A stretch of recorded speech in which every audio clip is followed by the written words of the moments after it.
En el nombre del Padre, del Hijo y del Espíritu Santo. Amén.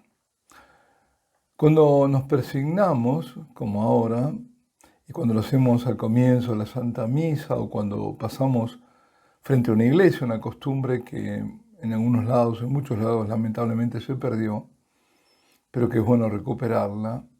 Digo que cuando nos persignamos, lo que hacemos en estos casos es una expresión comunitaria, si es en la misa, o bien pública de nuestra fe.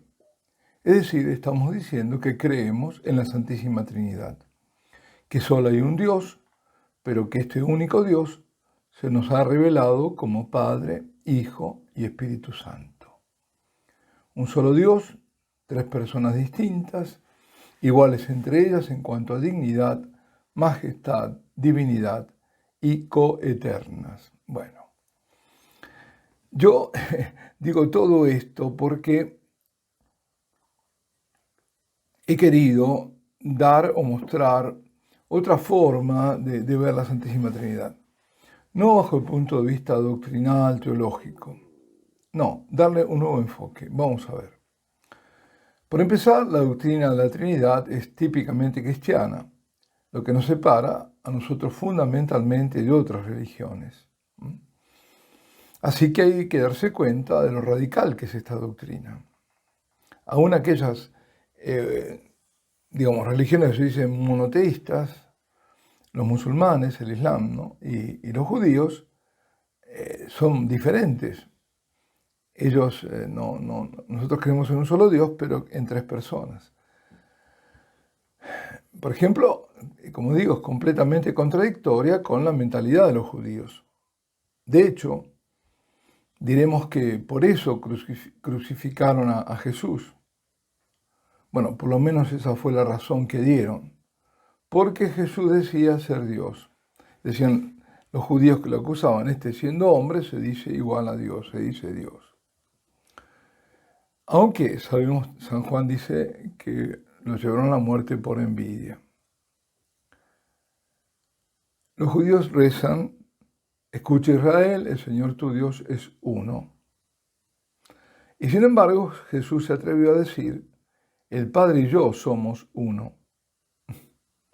Ahora, ¿cómo puede Dios ser uno y tres al mismo tiempo? Porque luego hablará del Espíritu.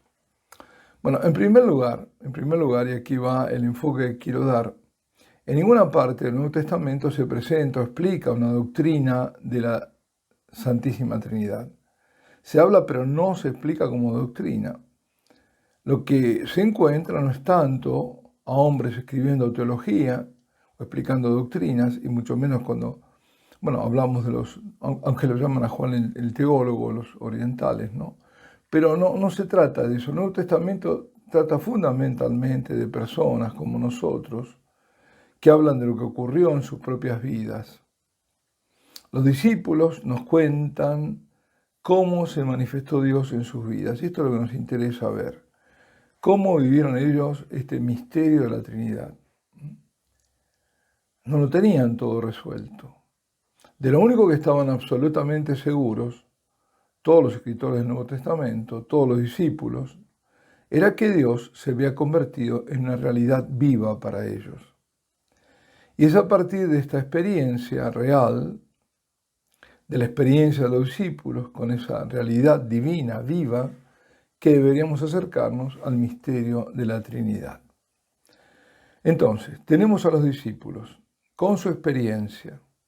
Los discípulos eran judíos, habían crecido en el ambiente judío, conociendo los relatos de la creación, luego la historia de Abraham, Moisés, el Éxodo, la ley, la tierra prometida. Conocen a Dios como creador y sustentador de todo y de todos. Entonces, estos discípulos un día, su concepción de Dios adquiere una dimensión totalmente nueva cuando conocen a un hombre llamado Yeshua, Jesús.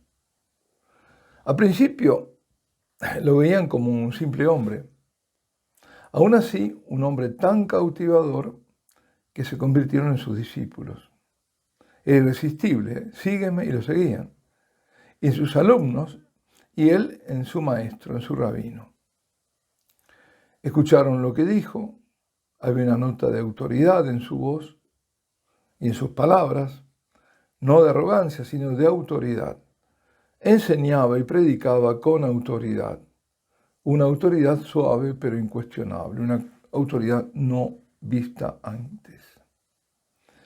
Observaron cómo vivía, su forma de relacionarse con los demás, conocieron de cerca su compasión, su bondad, fueron testigos de sus milagros, de sus curaciones, y cuanto más escuchaban los discípulos a Jesús en sus enseñanzas, cuanto más le veían vivir su misión, más se convencían de que Jesús no era solo un hombre como los demás. Y decía cosas que nadie había dicho antes, algunas duras de comprender, tanto que algunos discípulos dejaron de serlo y lo abandonaron por el camino. Pero otros no, lo siguieron, aunque no entendían todo. Pero solo él tenía palabras de vida eterna. Y luego lo vieron morir. Y lo vieron vivo de nuevo. Sabían que Jesús había vencido a la muerte.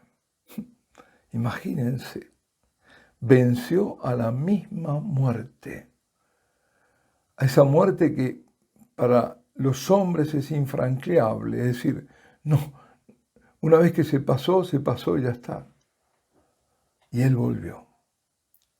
Sabían que a partir de ese momento les era imposible pensar o hablar de Dios sin pensar y hablar de Jesús, de relacionarlo con Él. Era verdaderamente Hijo de Dios. Si hasta eso lo reconoció el centurión, pero no resucitado, sino cuando lo vio morir en la cruz, verdaderamente este hombre era Hijo de Dios.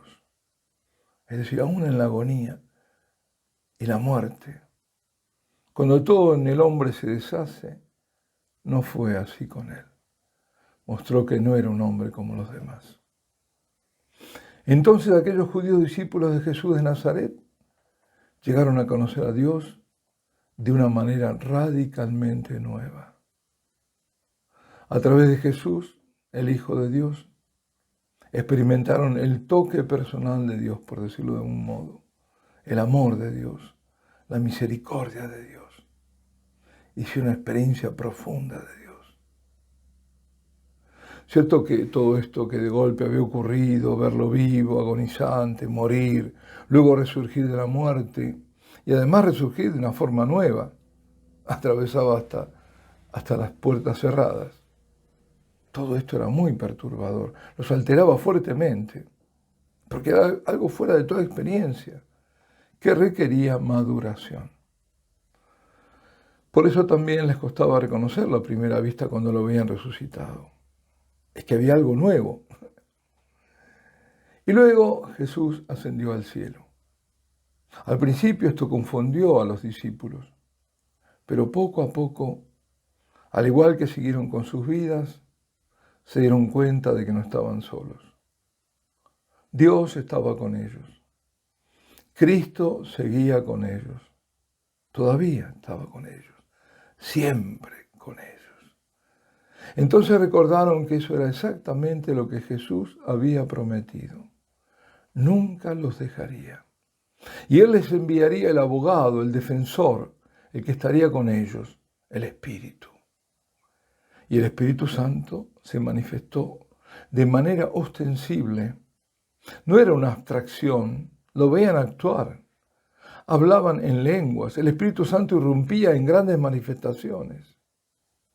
Sintieron su presencia realmente durante todo el día, no solo con ellos, sino dentro de ellos, realmente dentro, susurrando en sus corazones. El Espíritu les dio valor, les dio alegría, les dio amor, les mostró la voluntad de Dios y les permitió cumplirla. Queridos amigos, eso es la Trinidad.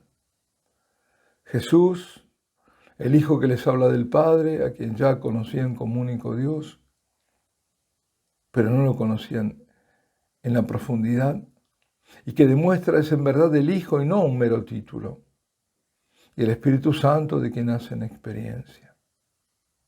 La Trinidad para aquellos hombres no es principalmente una doctrina, no, ante todo una experiencia. Dios Padre, Creador y sustentador de todas las cosas, Dios Hijo, vencedor de la muerte y salvador de los hombres. Dios Espíritu Santo, guía, consolador. Queridos hermanos, recemos para que la Trinidad signifique lo mismo para ti y para mí. Reflexionemos sobre nuestra propia experiencia de Dios y reconozcámoslo en nuestra vida como un Dios en tres personas. Reconozcamos a Dios nuestro Padre como nuestro Creador, como el dador de la vida. Reconozcamos a Jesús como el Hijo de Dios, nuestro hermano, nuestro intercesor ante el Padre, nuestro Redentor.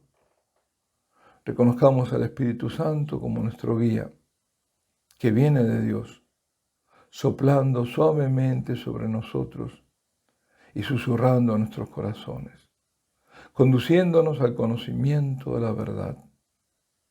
En el nombre del Padre, del Hijo y del Espíritu Santo. Amén.